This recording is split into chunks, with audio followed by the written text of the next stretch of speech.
에모리 대학의 정신의학 행동과학 연구팀이 최근에 사람의 행동 가운데 협력과 배신이라는 주제로 어느 쪽이 인체 건강에 유익을 주고 있는가를 연구 조사하였습니다. 대상은 20세에서 60세 여성 2,600명을 대상으로 협력했을 때와 배신했을 때 뇌신경이 과연 어떻게 작동하고 있는가를 자기공명장치 MRI로 촬영을 했다고 합니다. 그 결과 어떤 일을 긍정적으로 협력을 하였을 때 뇌에서 즐거움을 유발하는 신경조직이 최고조로 활성화되었다는 것을 발견하고 발표를 하였습니다. 그 반대로 나쁜 감정을 갖거나 배신했을 경우는 뇌 신경 활동이 극도로 저하된다는 것도 발견하였습니다. 그러니까 배신할 경우, 즉 배신할 경우에는 건강에 해롭게 하는 호르몬이 생긴다는 결론을 찾아낸 것입니다. 사람은 좋은 일을 할 수도 있고 나쁜 일을 할 수도 있는 것입니다. 또 좋은 생각을 할 수도 있고 나쁜 생각을 할 수도 있는 것입니다. 또 좋은 말도 할 수 있고 나쁜 말도 할 수 있습니다. 또 좋은 것만 바라볼 수도 있고 나쁜 것만 바라볼 수도 있는 것입니다. 오늘 말씀해 보니까 이스라엘 백성들은 눈을 들어 하나님만 바라보았다고 했습니다. 그러니까 성전 중심으로 살아야 하는 민족이라는 것입니다. 그 이유는 하나님의 택함을 받은 민족이기 때문에 그렇습니다. 이스라엘은 이렇게 성전을 중심으로 해서 모든 일을 시작하고 있습니다. 그래서 그들은 성전을 바라보기 위해서 이스라엘 중심부인 시온산 꼭대기에 예루살렘 성전을 세웠습니다. 지형상 예루살렘 도시 중심에 높은 곳에 성전이 있었기 때문에 동서남북 어느 곳에서나 잘 보였습니다. 그리고 어디에서나 성전으로 올라가기가 편리하게 만들었습니다. 우리는 오늘 본문을 통해서 왜 이토록 그들이 성전을 사모하고 성전을 사랑하고 성전을 바라보며 성전 진성으로 살고 있는지를 믿는 이유를 한번 찾아보도록 하겠습니다. 그들은 왜 성전을 바라보아야 했습니까? 성전 안에는 하나님의 임재와 하나님의 영광이 가득하였기 때문이라고 했습니다. 그 말씀이 열왕기상 8장 11절에 있습니다. 여호와의 영광이 성전에 가득하더라고 했습니다. 성전 안에는 하나님이 항상 가득 차 있는 곳입니다. 그리고 그 밑에 13절을 보면 주께서 영원히 계실 처소라고 하였습니다. 그리고 9장 3절에도 보면 나는 이 성전을 거룩하게 구별하여 내 이름을 영원히 그곳에 두며 내 눈길과 내 마음이 항상 거기에 있다고 하였습니다. 성전이야말로 하나님의 영광이 가득 찬 곳이요 하나님이 거하시는 처소요 하나님의 이름과 하나님의 눈길과 하나님의 마음이 항상 거하는 곳이라는 것입니다. 성전은 이렇게 하나님의 영광이 가득한 곳이요 하나님의 이름을 두시는 곳입니다. 두 눈을 뗄래야 뗄 수 없는 곳이 바로 성전이라는 것입니다. 그래서 이스라엘 사람들은 성전은 자기 집보다도 더 소중하게 생각하고 늘 사모하여 왔습니다. 그들은 성전을 가까이 함으로써 형통의 복과 평안의 복을 받았기 때문에 그렇습니다. 그래서 성전을 사랑함으로 형통함이 있었던 것입니다. 성전을 사랑함으로 안정과 평안의 복을 받게 되었습니다. 모든 재앙과 질병이나 전염병에서도 보호를 받았습니다. 시편 기자 다윗은 시편 122편에서 이렇게 말했습니다. 예루살렘을 사랑하는 자는 형통하리로다. 너의 성 안에는 평안이 있고 너의 궁중에는 형통함이 있다고 하였습니다. 그러면서 시편 84편 10절과 11절은 이렇게 노래합니다. 주의 궁정에서의 한 날이 다른 곳에서의 첫날보다 낫다고 하였습니다. 그래서 내 하나님의 성전 문지기로 있는 것이 좋다고까지 그렇게 기록하였습니다. 성전을 사랑하는 자에게 하나님께서는 해가 되시고 방패가 되어주신다고 하셨습니다. 그뿐 아니라 하나님께서 은혜와 영화를 주시며 또 성전을 사랑하는 자에게 좋은 것을 아끼지 아니할 것이라고 말씀하셨습니다. 그래서 이스라엘 백성들은 질병이나 환난이 있나 어려운 위기 때마다 성전을 찾아 기도를 드렸습니다. 나라에 재앙이 임할 때마다, 전염병이 유행할 때마다 성전에 올라가 하나님을 찾고 하나님께 기도를 드렸습니다. 그러면 재앙들이 멈추고 유행하던 전염병들이 멈추어 사라졌습니다. 히스기야 왕은 나라가 위기에 처했을 때 성전으로 나아가 기도한 결과 그의 생명을 15년이나 인정받았습니다. 그리고 나라와 민족을 위기에서 구해내었던 것입니다. 만약에 성전에 올라갈 형편이 못되게 되면 성전을 바라보고 성전을 향하여 기도를 드리곤 했습니다. 그 경우가 바로 다니엘 경우가 그렇다는 것입니다. 바빌론에서 그의 기도하는 삶을 보게 되면 알 수 있는 것입니다. 다니엘은 유다 나라가 망할 때 포로로 잡혀간 소년 중에 한 사람이었습니다. 왕의 신임을 받아 비록 포로 출신이었지만 총리까지 되었습니다. 그러나 그 기도권을 빼앗긴 바벨론 대신들은 그에게 시기와 질투가 이만저만이 아니었습니다. 그들은 다니엘을 이제 제거할 음모를 꾸미게 됩니다. 만일 이렇게 꾸밉니다. 만일 바벨론 왕이 아닌 다른 신이나 대상에게 절을 하거나 기도하는 사람이 있으면 쥐 고아를 막론하고 사자굴에 집어넣어 처형한다는 법안을 만들어서 왕의 제가까지 받아내었습니다. 그것은 바로 다니엘을 처벌하기 위한 음모였던 것입니다. 다니엘이 예루살렘을 향한 창문을 열어놓고 매일 3번씩 기도한다는 사실을 알고 다니엘을 잡아 죽이려고 하는 계략이었습니다. 말씀이 공포된 그날부터 누구라도 다른 신에게 전하거나 기도하게 되면 사자굴로 반드시 들어가야 하는 것입니다. 그러나 다니엘은 다니엘서 6장 10절을 보면 다니엘이 이 조서에 의인이 찍힌 것을 알고도 자기 집에 돌아가서는 그 방에 예루살렘으로 향하여 열린 창에서 전에 행하던 대로 하루 3번씩 무릎을 꿇고 기도하며 그 하나님께 감사하였더라고 하였습니다. 다니엘이야말로 목숨 걸고 죽을 각오로 예루살렘 성전을 향하여 기도하였던 사람이었습니다.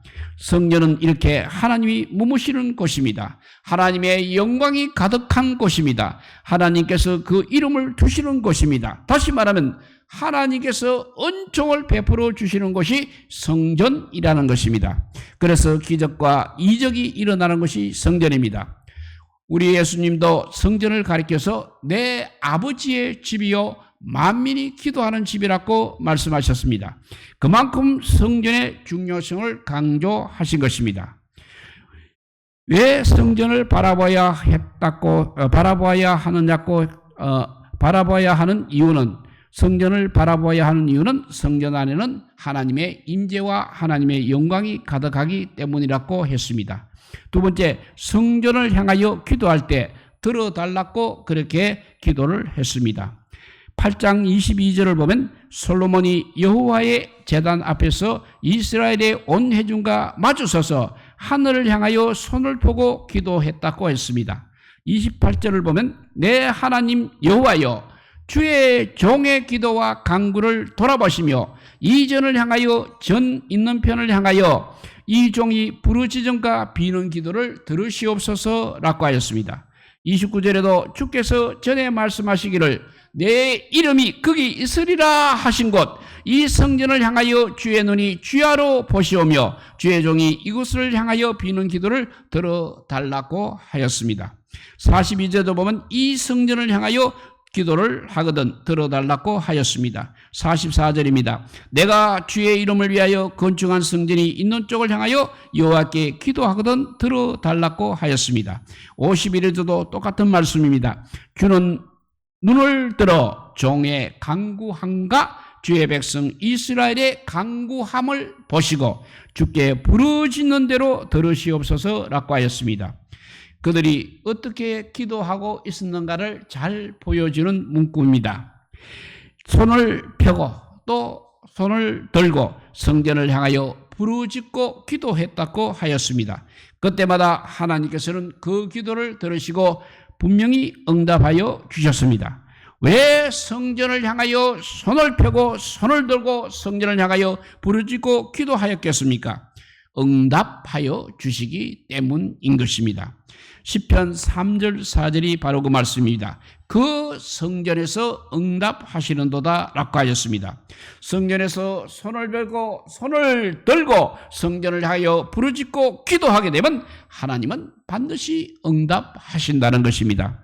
이스라엘 백성들은 하나님이 성전을 향하여 성전에서 기도하면 반드시 응답하신다는 것을 굳게 믿고 있었습니다. 오늘 33절에서 34절을 한번 읽어보면 8장 34절에서 34절입니다.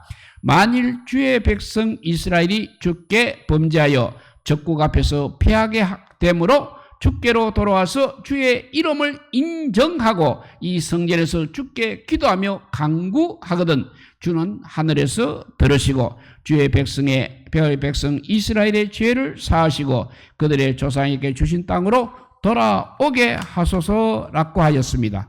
하나님께서는 이스라엘의 모든 죄를 이렇게 기도하게 되면 용서하여 주시고 약속의 땅으로 돌아오게 하셨습니다. 그리고 오늘 본문에 있는 42절에서 45절도 다시 한번 읽어봅니다.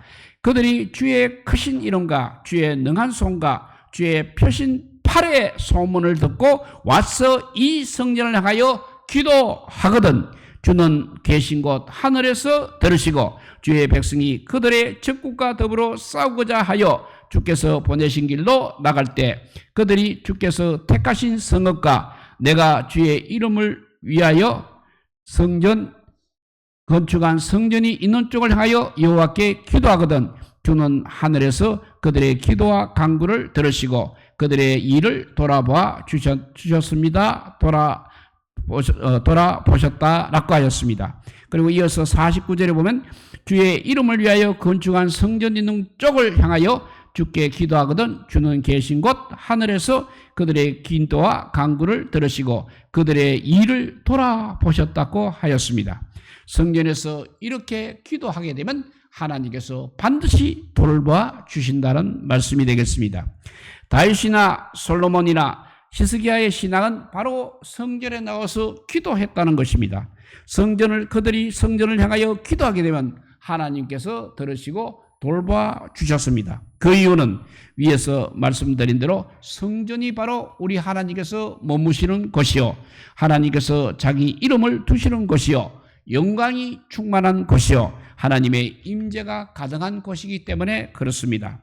그만큼 성전은 이스라엘 백성들에게 중요한 것이었습니다. 그래서 우리들도 보면 교회 안에 있는 모든 물건들인 성구를 우리는 성물이라고 그렇게 부르고 있습니다. 그 이유가 바로 하나님께 경배드리기 위하여 사용되는 물건이기 때문에 그렇게 호칭하는 것입니다. 그리고 하나님께서 성전에 계시기 때문인 것입니다. 사람도 성전 중심으로 살고 하나님을 예배하고 성전을 사모하고 살아가게 되면 존귀한 사람이 되는 것입니다. 복받은 사람이 되는 것입니다. 하나님께서 최고로 사랑하는 사람이 될 수 있는 것입니다. 흔히 교회에는 세 정도의 성도가 있다고 합니다. 교인이 있고 신자가 있고 제자가 있습니다. 교인은 교회에 등록하고 교회를 출석하는 사람을 교인이라고 말하고 있습니다. 그런데 그 교인 가운데는 진실한 교인도 있고 그렇지 못한 교인도 있을 수 있는 것입니다. 그러나 신자는 한 단계 올라섰습니다. 예수 그리스도를 구주로 믿고 고백하고 시인하여 구원을 받은 사람을 우리는 신자라고 말하고 있는 것입니다. 다시 말하면 성령으로 거듭난 사람이 신자라는 것입니다. 그러나 또 한 단계 높은 제자는 또 다릅니다. 제자는 거듭났을 뿐만 아니라 주님을 위해 몸과 마음을 들여 헌신하는 사람을 우리는 제자라고 하는 것입니다.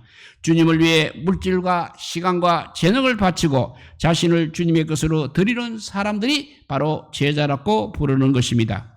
이렇게 성전 중심으로 사는 사람, 하나님의 중심으로 사는 사람을 우리 하나님께서는 매우 귀히 여기십니다. 그들은 하나님께서 성전에 계심을 믿기 때문에 항상 성전을 향하여 기도하고 성전에서 예배를 드리는 것을 즐겨하는 것입니다. 이렇게 성전을 이스라엘 백성들이 바라본 이유는 성전 안에는 하나님의 임재와 영광이 가득하였기 때문이라고 하였습니다. 그리고 성전을 향하여 기도할 때 반드시 들어달라고 말씀하였습니다. 그러면 성전에 나와서 우리가 무엇을 구해야 하는 것입니까? 34절에서 39절을 읽어봅니다. 주는 하늘에서 들으시고 주의 백성 이스라엘의 죄를 사하시고 그들의 조상들에게 주신 땅으로 돌아오게 하옵소서. 만일 그들이 주께 범죄함으로 말미암아 하늘이 닫히고 비가 없어서 주께 벌을 받을 때 이것을 향하여 기도하며 주의 이름을 찬양하고 그들의 죄에서 떠나거든 주는 하늘에서 들으사 주의 종들과 주의 백성 이스라엘의 죄를 사하시고 그들이 마땅히 행할 선한 길을 가르쳐 주시오며 주의 백성에게 기업으로 주신 주의 땅에 비를 내리시옵소서라고 했습니다.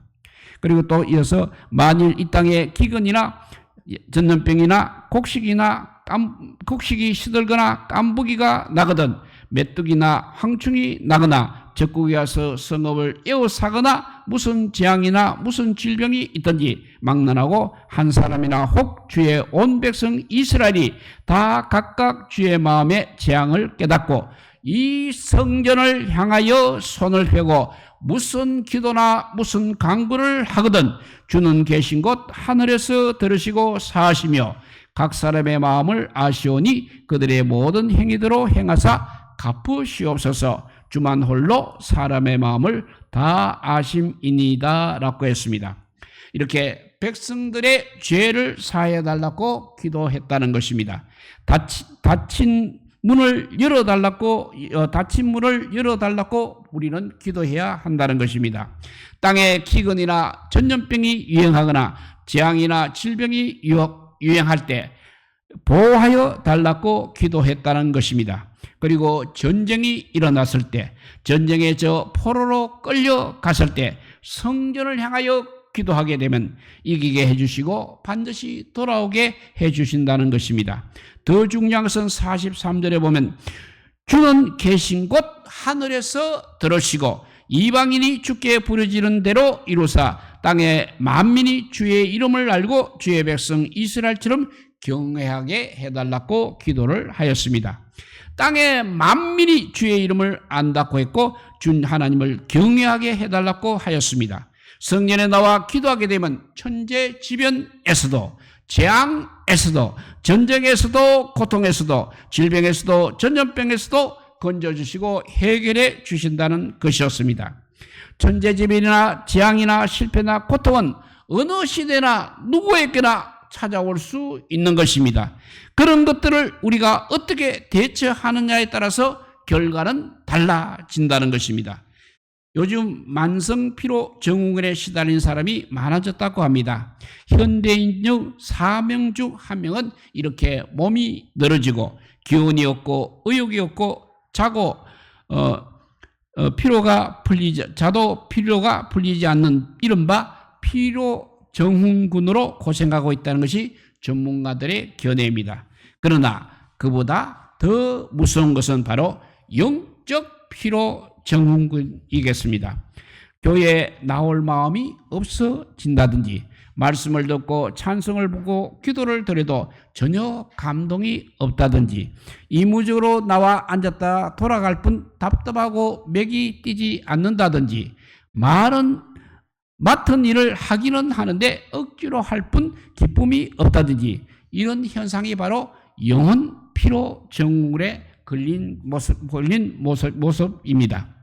그래서 서울대학 연구팀의 연구 보고에 의하면 적극적으로 일하는 사람과 수동적으로 일하는 사람, 긍정적으로 일하는 사람과 부정적으로 일하는 사람을 비교한 결과 억지로 일하거나 피동적으로 일하는 사람의 사망률이 43% 높고, 부정적으로 일하는 사람이 스트레스를 받는 확률은 거의 배가 높다고 발표했습니다. 그러니까 우리가 일도 이렇게 능동적으로 긍정적으로 기쁨으로 해야 한다는 것입니다.